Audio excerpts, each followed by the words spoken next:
Bienvenidos a Mensaje Guardado, cuarto episodio. En esta oportunidad vamos a hablar con Brian Jaffe en un podcast donde hablamos con emprendedores tecnológicos que nos educan, nos inspiran y nos informan. ¿Qué tal, Brian? Gracias por estar acá. Gracias a vos por la invitación, Juan Pablo. ¿Quién es Brian? ¿Cómo podrías describir brevemente tu historia? Bueno, creo que quien soy hoy está muy definido por el recorrido y en particular en mi caso por mi infancia y mi crecimiento a lo largo de los años. Hoy estoy trabajando y metido en el mundo de la educación, creo que en gran parte por cómo yo lo viví, por cómo yo la atravesé desde chico, en la escuela, en el liceo. Em, Fui un chico que me aburría mucho, que me pasaba que en los espacios educativos a veces no lograba encontrar lo que me cautive, lo que me mueva. Y después tuve la oportunidad de ponerme yo del otro lado. Desde muy chico siempre estuve vinculado con experiencias de educación no formal y con poder vincularme con chicos más chicos que yo desde el lado de generar espacios distendidos, informales, como comentaba. Y ahí descubrí que hay algo increíble que pasa cuando se logra generar un vínculo y una conexión entre un educador y una persona que ve en ese otro un rol de liderazgo, alguien de quien aprender, de quien escuchar. Y eso me llamó la atención desde el primer día. Me pareció que era algo que hacía falta, que yo no lo pude tener. Y desde ese mundo entré como a investigar, a ver cómo llegaba. Ajá. ¿Tu vida laboral cuándo comienza? Bueno, yo empiezo muy joven, a los 16 años tenía ganas de hacer algo, justamente con esto que te comentaba, que yo me aburría. Entonces, mientras hacía mis últimos años de liceo, se me ocurre, yo conozco a un chico que filmaba y sacaba fotos en fiestas.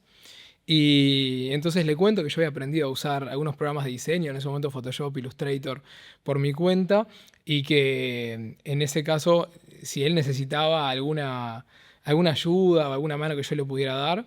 Y entonces ahí arranqué, incluso menor de edad, a ir a fiestas y lo acompañaba. Al principio lo ayudaba, por ejemplo, a imprimir alguna foto de souvenir en el momento, después empecé a hacer álbumes de fotos y los editaba, los armaba para que él los imprimiera y después terminé editando videos. Eh, y yo siempre digo que esa fue como mi primera experiencia yo en mi cuarto, creo que debo haber sido de los primeros jóvenes con trabajo remoto, porque estaba yo en mi cuarto con mi computadora.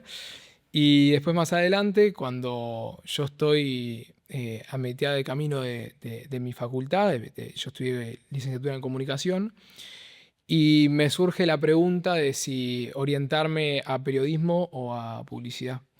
Y entonces ahí un profe de la facultad, Daniel Mazón, en su momento era editor del Observador, me extiende una invitación para que yo vaya a hacer una pasantía al Observador. Y ahí estuve trabajando unos 3 4 meses. La verdad es que no me acuerdo mucho, pero durante ese tiempo pasó el caso de Sendik y yo lo vivía dentro de la redacción. De todas formas, confirmé que no era lo que más me llamaba, lo que más me tiraba. Y después, poco más adelante, vinculado con esto que te contaba, yo trabajaba con chicos, con grupos de educación no formal. Y uno de los papás de una de las chicas con las que yo trabajaba, un día después de una reunión de padres que hicimos para hablar sobre una salida que íbamos a hacer, me dice, che, me gustó mucho cómo encaraste la reunión, el perfil, era un grupo bastante complejo de padres, con muchas discusiones y demás, y bueno, se ve que yo ahí lo pude manejar, y me dijo, ¿qué estás haciendo laboralmente? Y le digo, bueno, en este momento nada, porque pasó esto del observador y no me convenció. Me dice, mira, tengo una empresa de muebles, yo soy el gerente y estoy necesitando algo para cambiar todo el mundo de marketing y comunicación, reposicionar la marca. Y ahí que yo estaba estudiando eso, pero nunca había tenido una experiencia real, Claro. dije, bueno, si viene, por algo viene. Y ahí estuve 5 años trabajando en una mueblería que se llama NIR, NIR, donde empecé como un asistente de marketing y terminé dirigiendo un equipo de 4 personas. Y ahí fue cuando empiezo a hacer una búsqueda mía. Me pasaba que me encantaba mi trabajo, me gustaba ir, yo la pasaba bien, pero sentía que no conectaba como con quien yo era. Yo me acuerdo que fui una vez a una coach y le dije, me pasa que siento que hago muy bien el laburo, pero no me mueve nada a vender sillones. Es como que no me encuentro por ahí. Y pensando y viendo, una de las frases que a mí más me impactó que ella me dijo fue, quizás uno no tiene que salir a buscar su pasión en a prueba y error, en salir y buscar y querer llegar a encontrarla como si fuera un diccionario que tengo que ir a buscar entre las opciones y elegir una. Sino que tengo que mirar para atrás y ver, bueno, a lo largo de estos años, que no eran muchos, eran 20 y pocos, pero al fin y al cabo igual era un tramo de vida, ¿qué es lo que más te ha movido? ¿Qué es lo que más te ha gustado? ¿En qué lugares te has sentido que conectaste? Y yo volvía siempre a esos espacios que los hacían no por dinero, no por trabajo, sino porque me gustaban a mí. Cuando di talleres en un colegio, cuando me metí en distintas organizaciones de todo tipo de contexto, también a laburar con pibes para generar espacios distintos. Y era ese el lugar en donde yo sentía que yo conectaba con algo que a mí me daba la sensación de que estaba dejando un cambio y que estaba dejando un impacto en los demás. Y entonces empiezo un poco como a cruzar y a decir, bueno, si me gusta esto, y también me gusta mucho lo tecnológico, yo ahí en NIR había hecho todo un trayecto de transformación digital de la empresa, de incorporar un montón de tecnologías. Cuando yo siempre cuento que cuando entré a la empresa, los vendedores salían a vender con biblioratos. Estamos hablando, aparte, antes de la pandemia, no es que es hace 30, 40 años, y para mí era una locura. Decía, che, ¿cómo acá no hay una tablet con un catálogo online donde podamos facilitar procesos, optimizar? ¿Cómo no le podemos dar al cliente la información desde casa y demás? Entonces, hicimos todo desde cero, ¿no? Página web, el lanzamiento del e-commerce a las apuradas, porque se vino la pandemia, había que lanzarlo sí o sí, porque si no cerrábamos. La digitalización del personal, que trabajar con gente y cambiar los hábitos de muchos años es muy difícil. Pero cambió porque es una empresa No, hoy en destacada. día es otra cosa. Hoy en día, Sí, sí. y sí, yo creo que también, por eso, en cierto, a mí me facilitó el cerrar esa etapa y poder irme también con la conciencia tranquila, porque yo le tengo un enorme cariño a ese lugar donde yo me crecí y me hice profesionalmente. Ajá. ¿Y Eh, cómo fue, cómo terminaste, eh, bueno, conectando con esa pasión? O sea, ¿te diste cuenta de eso y en qué momento empieza la siguiente etapa? bueno, y ahí entonces yo entiendo que hay algo que une tecnología, educación, también el mundo de las empresas, porque también es algo que a mí me gusta. Creo que las empresas de todo tipo, públicas, privadas, grandes, chicas, al final son el motor de cualquier economía y estoy convencido de que cuando nosotros tenemos un ecosistema emprendedor y de empresarial que es fuerte, la sociedad en general avanza. Entonces, combinando esas tres patas, en un momento yo coincide con que estaba empezando a estudiar programación.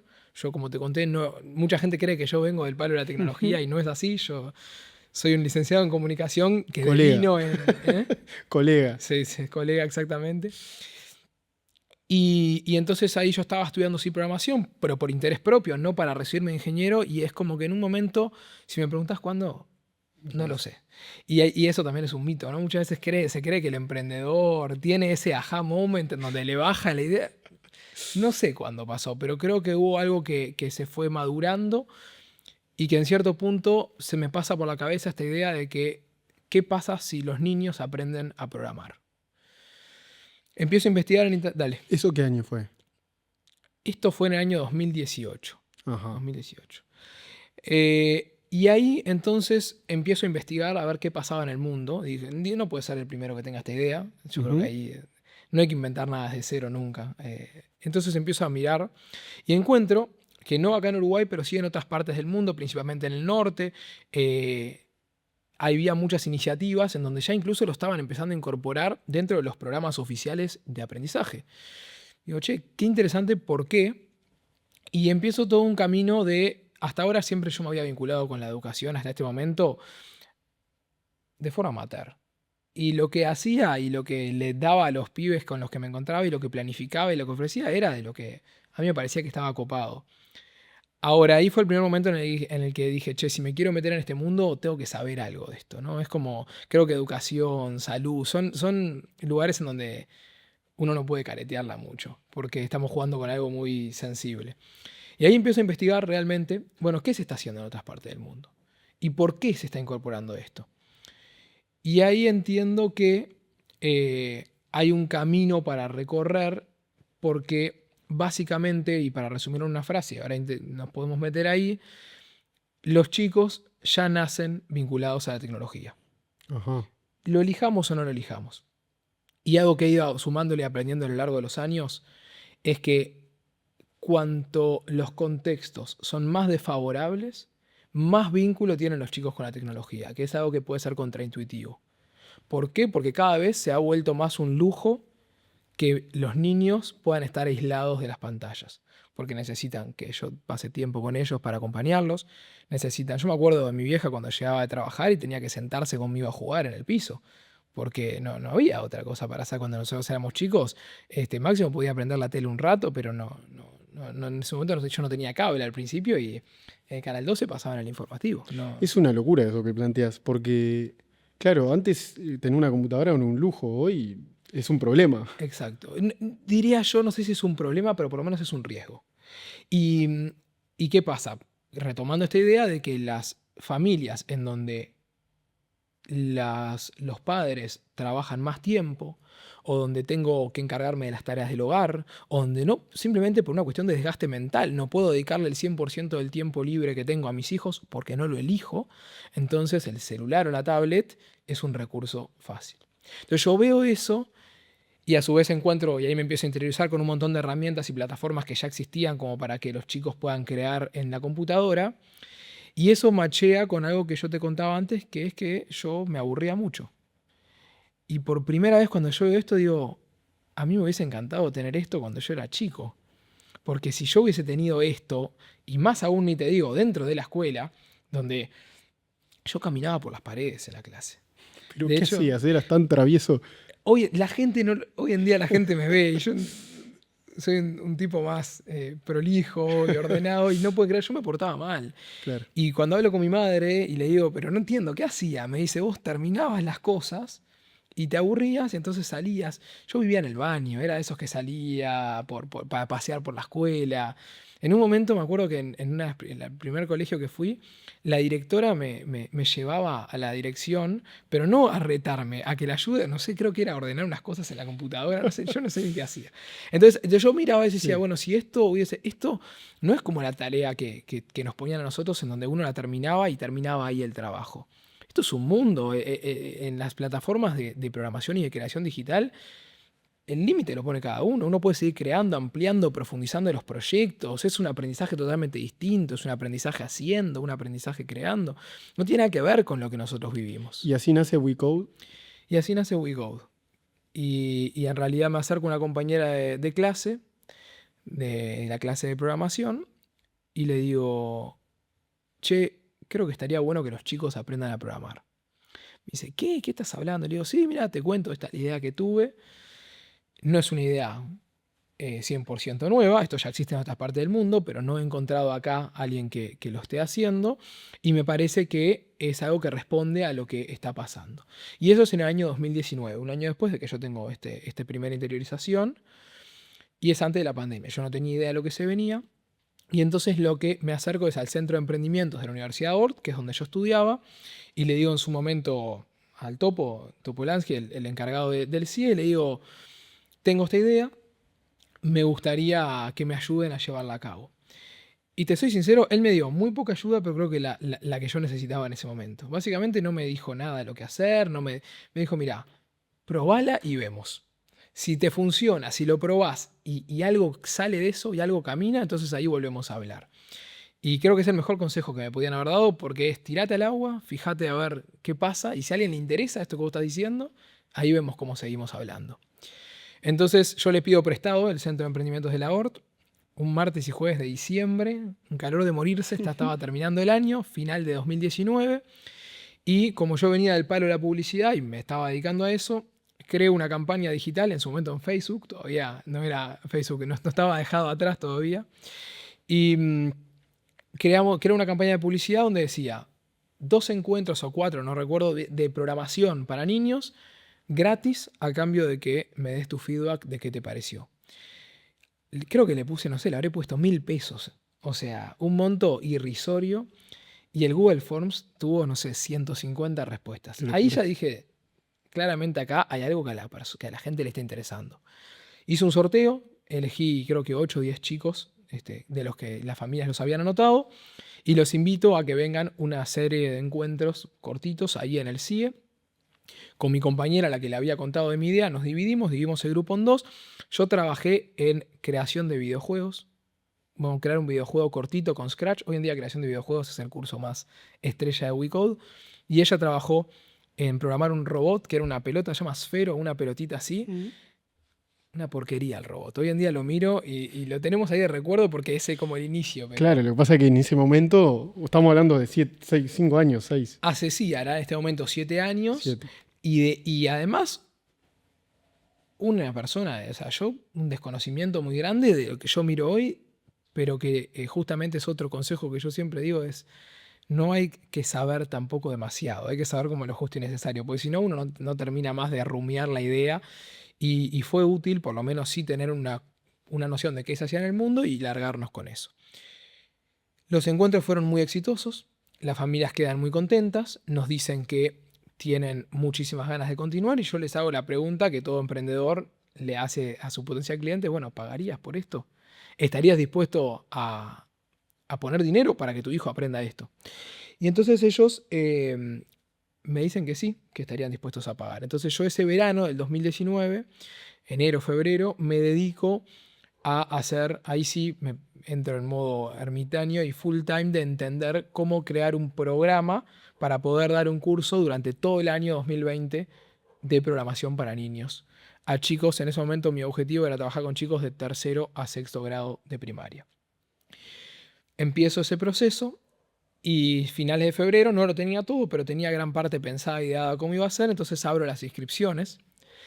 Increíblemente se anotan algunos valientes que yo hoy en día no puedo creer, porque después, yendo hacia adelante, ya te adelanto que después de la pandemia los primeros cursos que vendimos eran mucho más cortos, no eran de un año, pero hubo gente que igual se anotó en ese momento y el 13 de marzo del 2020 llega el COVID y todo eso queda en pausa. Y ahí, Online. bueno, yo soy, digámosle, un eterno defensor de la educación presencial. Y estoy dispuesto a dar la batalla hasta el último de los días, que no sé cuándo va a ser. Y quizás en algún momento también me llega mi Uber como a todos, pero si esta conversación no es lo mismo por Zoom, imagínate el proceso Total. de aprendizaje de un pibe, ¿no? Yo siempre hago un chiste con esto. Cuando me toca hacer pitches para inversores o para presentar WeCode o demás, yo ya sé que me van a preguntar, ¿y por qué no hacés los cursos online que permite más escala y demás? Entonces yo tengo una slide guardada que dice lo que el inversor quiere para su negocio y son los cursos online. Lo que el inversor quiere para sus hijos y es un niño rodeado de amigos. Nadie quiere para su hijo que esté atrás de una computadora.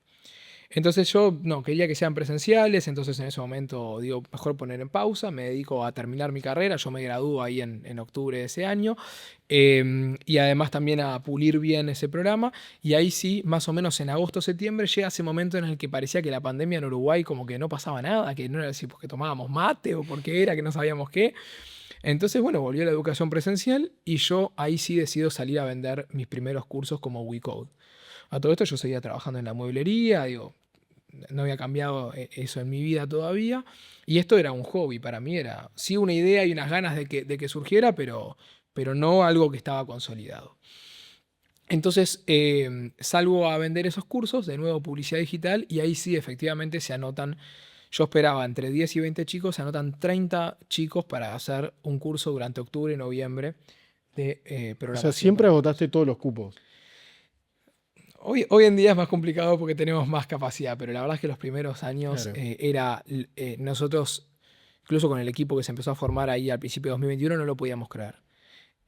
Nosotros ofrecíamos y la gente enseguida lo tomaba y aparte yo pensaba, ¿con qué credenciales? Digo, yo sabía que yo me esforzaba un montón en que lo que estaba haciendo esté bueno, pero claramente ahí uno empieza a entender que cuando hay una necesidad y cuando uno comunica las cosas de forma sincera, más allá del acierto o el error, porque nos hemos mandado 1001 erradas y cosas incluso que no fueron lindas. En qué erraron? Y por ejemplo, mucho en que el crecimiento a veces te desborda. Y yo te cuento ahora que en octubre que vendimos 30 cupos, después en febrero del año siguiente ya fueron 60 y en marzo fueron 100 y pico. Y nosotros en un plazo menor a 6 meses estábamos teniendo cursos todas las tardes. Yo recién estaba empezando a formar un equipo, porque yo te conté que yo estaba en la mueblería. Yo ahí ese verano le digo a Jorge, mi jefe, le digo, che, yo creo que esto va en serio y me tengo que abrir. Pero todo pasó muy rápido.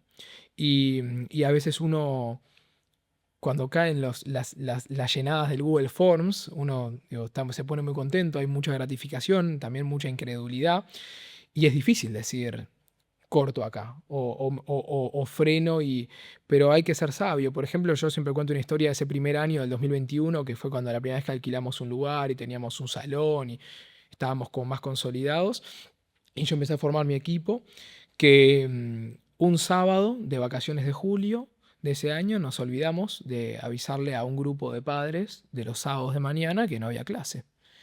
Y la familia confiaba en nosotros porque venían todos los sábados y los chicos se bajaban del auto y ellos seguían de largo y varios padres llegaron y dejaron a los chicos en la puerta del cowork en donde trabajábamos y no había nadie adentro.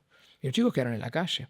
Y yo no me enteré porque no había nadie nuestro, hasta que de repente una madre que llegó 10, 15 minutos tarde manda un mensaje al WhatsApp de la empresa, que en ese momento estaba puesto en mi celular todavía, todo muy, digamos, de arranque, donde yo estaba muy vinculado en todas las cosas, y yo veo eso y ahí me doy cuenta y dimensiono que yo tenía capaz 8 o 10 pibes de 8 años, solos en la calle, con su computadora abajo del brazo, un sábado de mañana, vacaciones de julio, con el frío que hace. Y bueno, tuve que, obviamente, salí corriendo para ahí, me tomé un taxi, llegué lo más rápido que pude, y a abrir y sentarme con ellos y a llamar una por una a las familias a pedir perdón y explicar. Y como esas varias más, pero situaciones en donde el crecimiento a veces a uno lo abruma. Situaciones también de contratación, de sumar gente al equipo, que hoy en día los procedimientos para poner a alguien frente a un grupo con chicos son larguísimos y yo no puedo creer capaz en su momento como nosotros capaz que conociendo a alguien en una hora de entrevista lo poníamos al frente de chicos cuando es algo súper sensible. Y bueno, son cosas que uno va aprendiendo, pero Es interesante lo que contás, sobre todo por lo que mencionás de los niños, ¿no? ¿Qué cosas en WeCode aprenden los niños sobre la tecnología en sí, pero más allá de la tecnología, más allá de programar? Porque me imagino que por todo lo que has venido contando, hay algo que te motiva que es no solamente a crear un videojuego. no, es que el propósito de WeCode, tal como lo hemos escrito con el equipo y lo que es realmente, no es que los chicos aprendan a programar. Nosotros lo que buscamos es reinventar la educación para que sea divertida, atractiva y que responda a las necesidades del presente y del futuro. Y nosotros siempre decimos, hoy es programar porque entendemos, y cada vez es menos programar, y ahora ya es otras cosas, ¿no? Y es crear, es inventar, es coprogramar capaz hoy en día, ahora después nos meteremos en ese tema. Pero si el día de mañana es otra cosa, yo siempre digo, es ir al espacio, porque el día de mañana es eso, o es el arte, porque entendemos que estas cosas que hoy hacemos las terminan haciendo, digámosle, otros, después vemos quiénes, y lo más valioso para nosotros como personas, para tener una vida digna, una vida satisfactoria, gratificante, no está ahí, entonces vamos a movernos y vamos a hacer otra cosa. Y habrá que cambiar el nombre y llamemos WePaint. ponele, o We lo que sea. Pero lo que voy es que el propósito nuestro es crear un espacio como el que nosotros de chicos no pudimos tener, que es donde los chicos deseen llegar y no se quieran ir. Después vemos qué hacemos en el Y eso medio. pasa.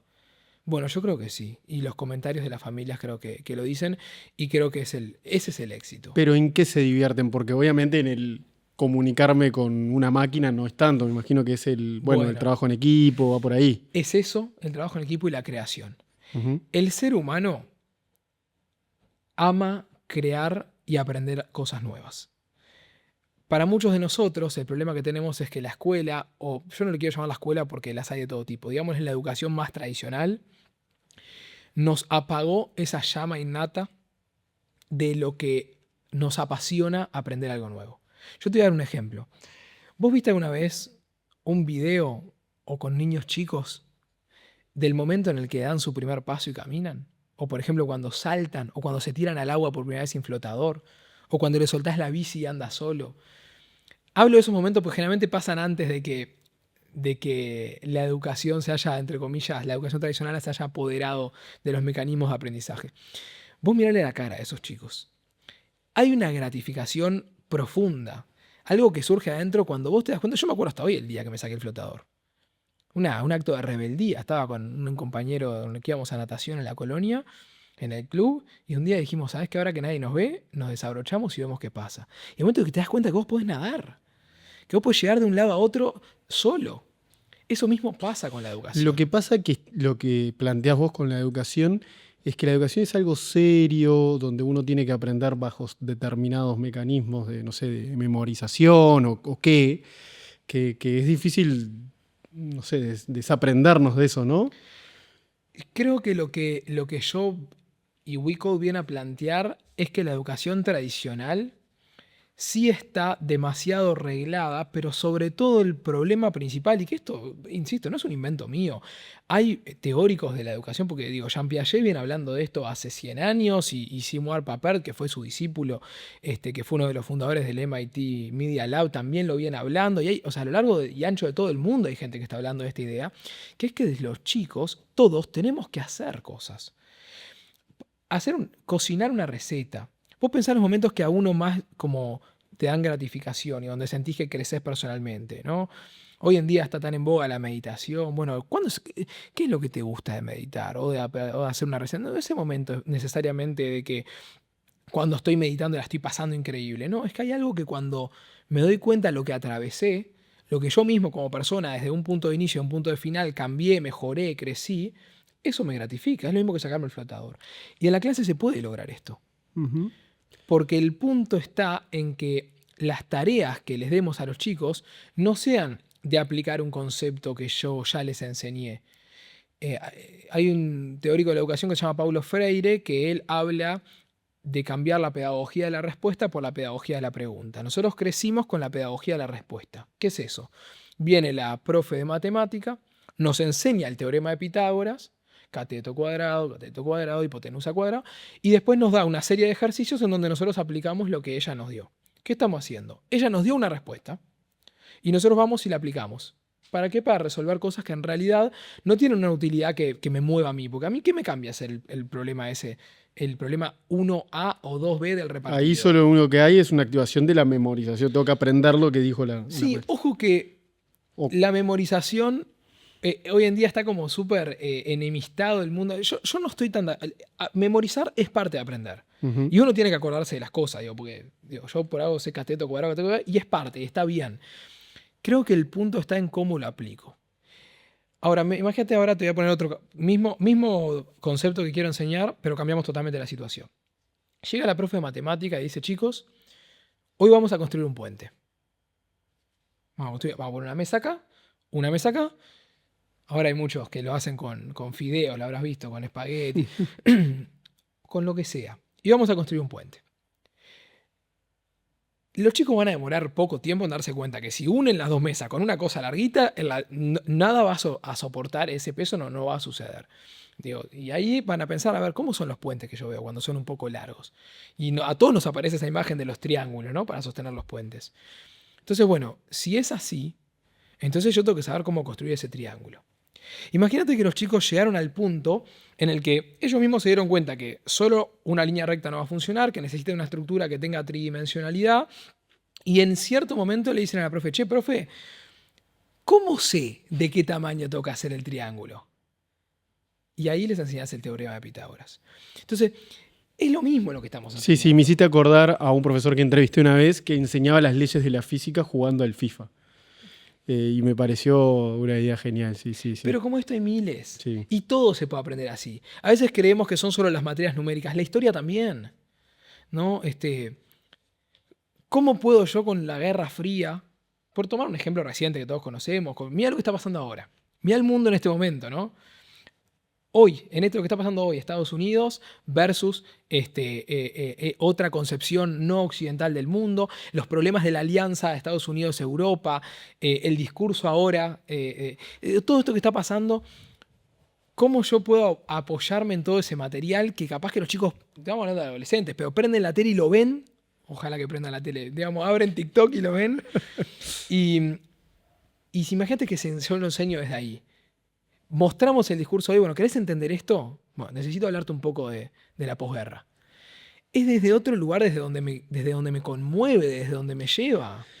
Y en ese sentido también recuerdo un ejemplo, y ahora sí meternos en el mundo de la inteligencia artificial, que es un padre que le dice a su hija, bueno, vamos a aprender sobre la Segunda Guerra, pero como ella era fanático del maquillaje, no sé por qué vinculó los dos mundos en ChatGPT, entonces le pidió a ChatGPT que lo explicara como si, no sé, con temas de maquillaje. ¿Cómo? Porque obviamente WeCode su crecimiento también fue casi paralelo a la irrupción de ChatGPT y esta fuerza tecnológica que bueno, ha irrumpido en todos los estamentos del mundo y sectores.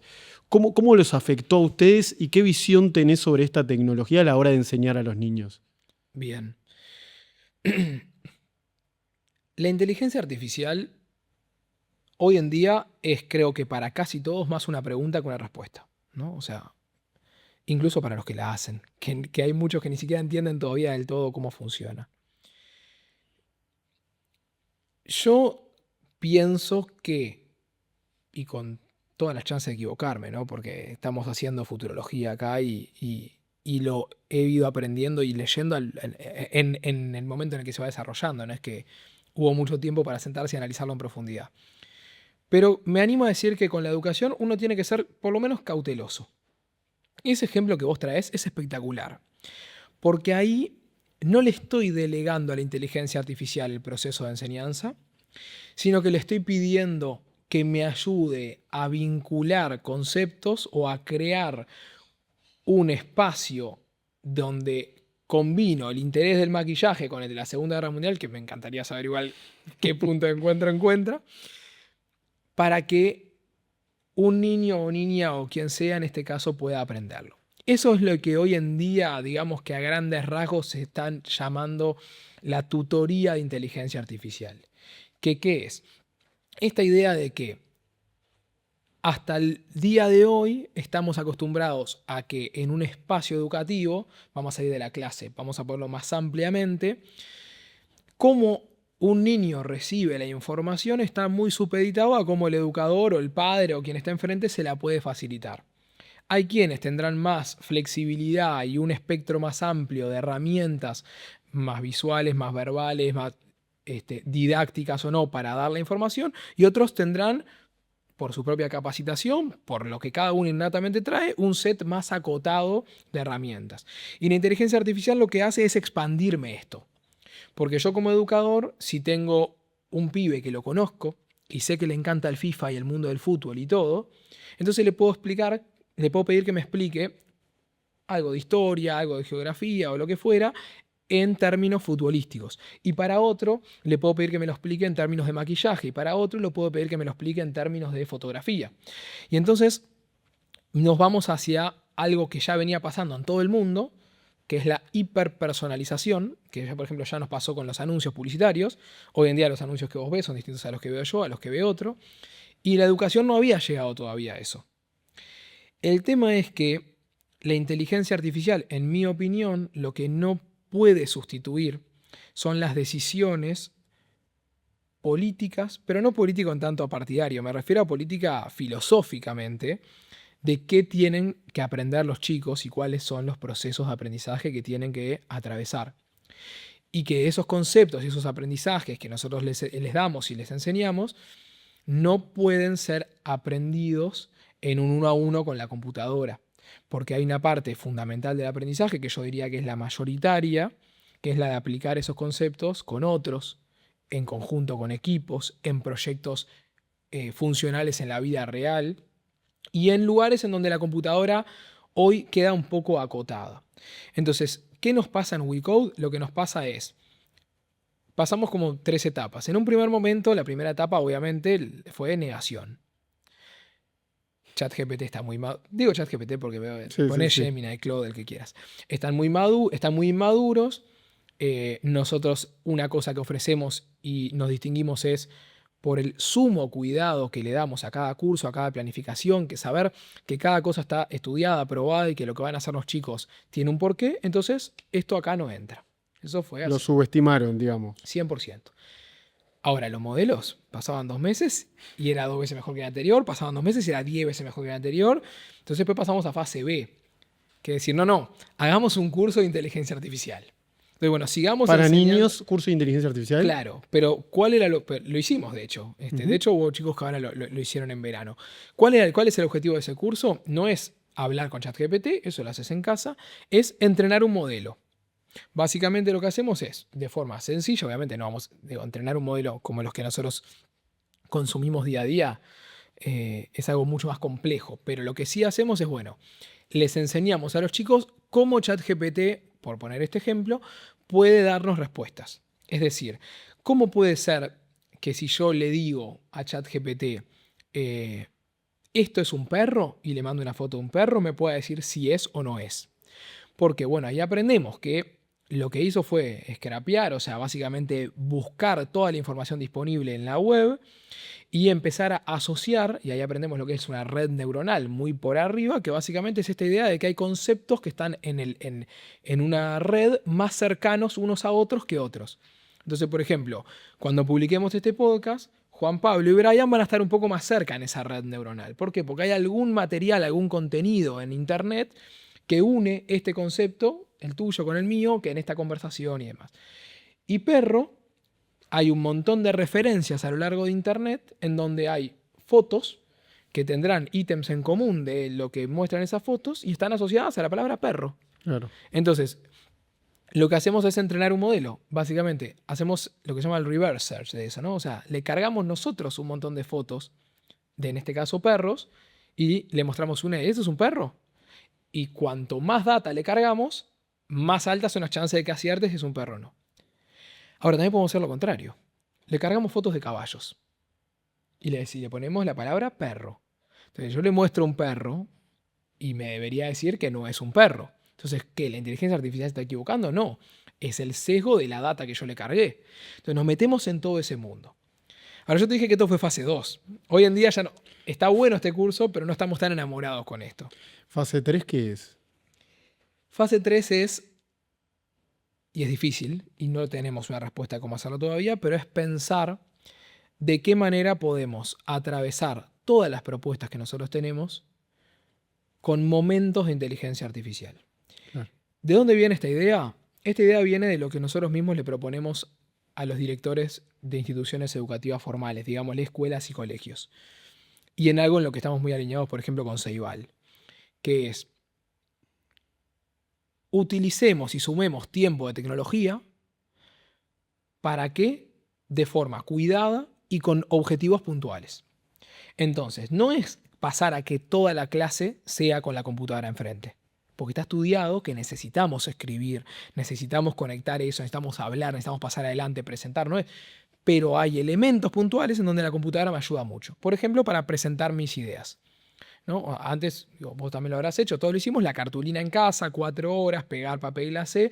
Bueno, esa es una forma que hoy, por ejemplo, los chicos usan Canva, y con Canva la potencialidad de cómo yo puedo expresar mis ideas es mucho más amplia que lo que puedo lograr con una cartulina. Entonces traigamos la compu para eso. Eso ya está, creo que esa discusión está bastante dirimida ya. O sea, la computadora tiene que tener un lugar limitado, no completo, pero sí tiene que tener un lugar en las aulas. Por eso la mayoría de las instituciones tiene computadoras, por eso el Estado se hace cargo de repartir computadoras para los chicos también, y aporta cuando tiene un objetivo puntual. La inteligencia artificial creo yo que tiene que pasar ese mismo proceso. Es, ok, no podemos hacer como que no existe, pero no podemos sustituir todos los procesos de aprendizaje, porque de nada sirve que yo le dé el problema a ChatGPT y me lo resuelva si yo no sé cómo lo resolvió por Y detrás. que está ahí flotando como copiloto ante una tarea.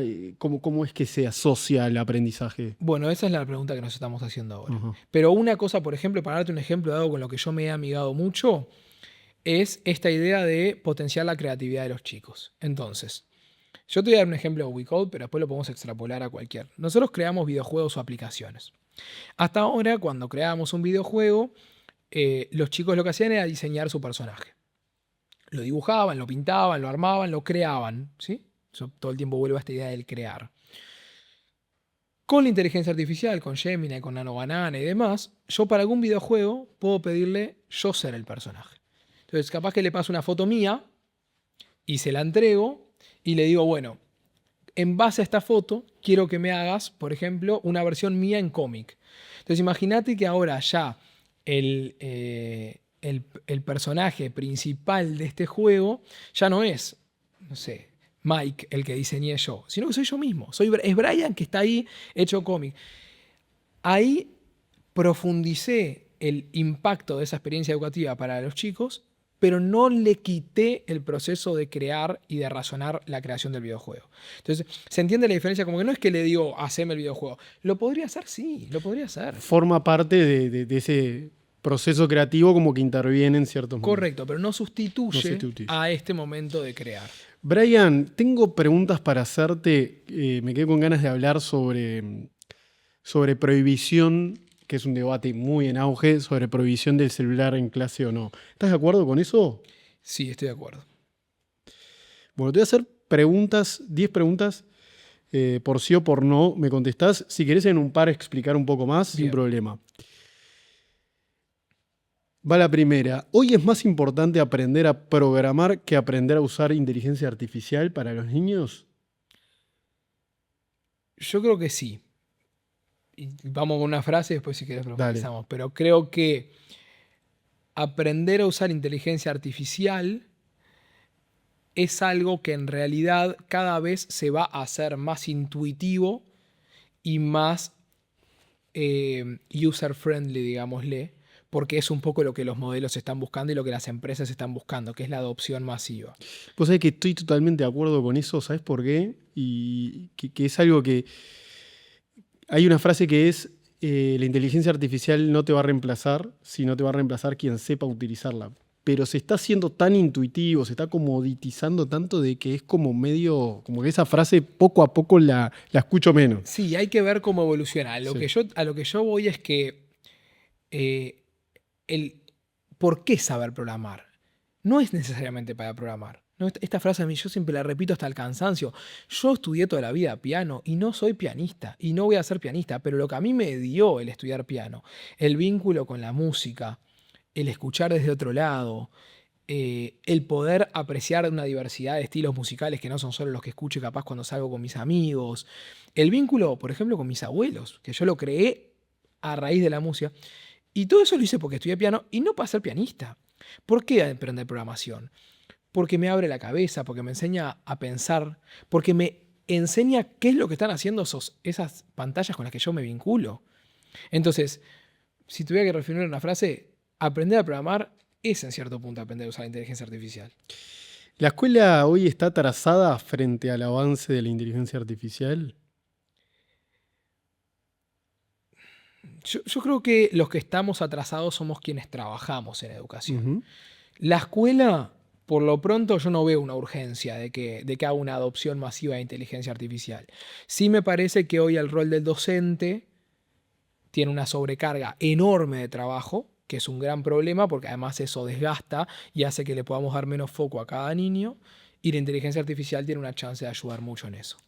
¿Prohibir ChatGPT en clase es un error? Creo que sí hay que saber usarlo y marcar momentos. ¿Un niño que no aprende tecnología desde chico queda en desventaja real en su futuro laboral? Yo no diría que es tan radical. Sí, creo que le da una ventaja. ¿La IA puede mejorar el aprendizaje más de lo que lo puede dañar? No sé, no sé. ¿Estamos exagerando el miedo a la inteligencia artificial? no, creo que no lo estamos exagerando. ¿La frustración es una habilidad que hoy los chicos tienen menos desarrollada que antes? ¿Y cuánto? Pero estamos ahí trabajando para eso. ¿Los padres deberían tener algún tipo de formación obligatoria en alguna academia en crianza digital? Ya es un huevo ser padre, ¿no? Vamos a Totalmente de acuerdo vamos a contigo. intentar que no. ¿La evaluación tradicional ya quedó obsoleta por culpa de la inteligencia artificial? Sí, yo creo que es así. ¿La IA puede reemplazar parcialmente el rol del docente? Ojalá lo amplíe, y pueda pasar lo que venimos conversando, que es que le dé más herramientas para trabajar más fácil, pero para trabajar mejor y sobre todo para personalizar para cada niño. ¿Cuál es, para finalizar, cuál es tu mirada sobre un niño que sale de la escuela primaria y llega a secundaria, bueno, que desarrolló todas las habilidades necesarias? ¿Qué tipo de niño ves ahí? Yo espero que sea, ahí ya es un adulto, y yo espero que sea un adulto principalmente que conozca qué le gusta, que conozca qué disfruta hacer, que conozca también cómo puede hacer las cosas que no le gustan hacer, ¿no? Que haya atravesado esto que vos recién hacías en punto de la frustración, los errores, el tropezar y levantarse muchas veces, la resiliencia, son todas palabras que cada vez cobran más importancia. Y sobre todo, creo yo que cada vez estamos necesitando mejores ciudadanos. Em, la tecnología, la verdad y el avance de las redes sociales, y vos lo sabés porque estás en el mundo de los medios, no sé si los que estamos más en peligro somos los que estamos en educación. Sin duda tenemos que repensar un montón de cosas. Pero qué desafío es para... Porque en educación, hasta los 18 años los chicos tienen, ojalá todos hasta los 18, ¿no? Pero eso es una tarea que tenemos que trabajar. Pero digamos que en la juventud todos estamos muy enfocados en formarnos.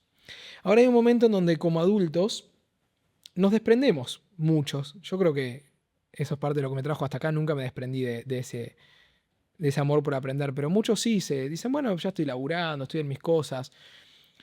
Y la reducción de la información que cada vez tenemos que hacer para comprimir y dar en eso, en un tweet, en un título, y la poca profundidad que alcanzamos, yo me vuelvo loco con esas cosas.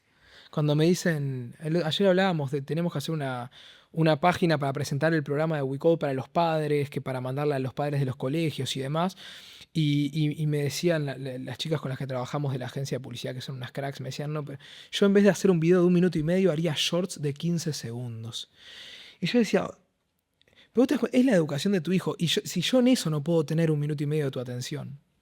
Entonces, tenemos que formar ciudadanos conscientes que elijan para su futuro, para el futuro de las naciones, para el futuro de las sociedades, con conocimiento, ciudadanos críticos, ¿no? Críticos consigo mismos con lo que está pasando, que sean capaces de sopesar alternativas, opciones. Este mundo de inteligencia artificial, el deepfake, todo lo que hablábamos en otras charlas, si yo no soy capaz de distinguir lo que es real de lo que no es real, lo que está bien de lo que está mal, algo que hoy no es obvio lo que está bien de lo que está mal. Y yo creo que el sistema educativo y el proceso de formación, ahí es donde tenemos que estar, ¿no? Y por eso para mí, cuando creamos, y vuelvo a esta idea incluso para terminar y dejar este mensaje, cuando creamos y cuando hacemos, lo que estamos moviendo es la implicancia personal en lo que aprendo y en lo que hago. Y creo que cuando uno se implica a nivel personal, no solo tiene todas las ventajas de lo que ya vimos, que es más gratificante, que al final lo siento como un logro, que puedo compartirlo con el mundo, sino que además también me la juego más y me importa más. Y si hay algo que no está bien y termino implicado en algo que no está bien, me mueve más y me complica más que si es algo con lo que no tengo tanto vínculo. Entonces, en el momento que nosotros, por ejemplo, analizamos un texto o una historia de un momento duro horrible de la historia, que hay muchísimos lamentablemente, y elegí el que quieras. Elegí una guerra, elegí un enfrentamiento entre personas, elegí la discriminación de unos sobre otros, elegí lo que quieras. Cuando nosotros estudiamos eso desde la implicancia, desde cómo me mueve a mí, y que no sea solo contestar preguntas, sino que sea crear algo, contarlo con mis palabras, decir cómo me mueve, qué me pasa con eso, presentarlo. Entonces ahí estamos creando ciudadanos también que se impliquen y que se muevan con esas cosas. Total. Brian, gracias por la pasión con la que nos contaste todo esto. Muy valorable todo lo que nos aportaste y sobre todo para que los padres también empiecen a tomar conciencia de todo esto. Así que muchas gracias por venir. Gracias a vos por la invitación.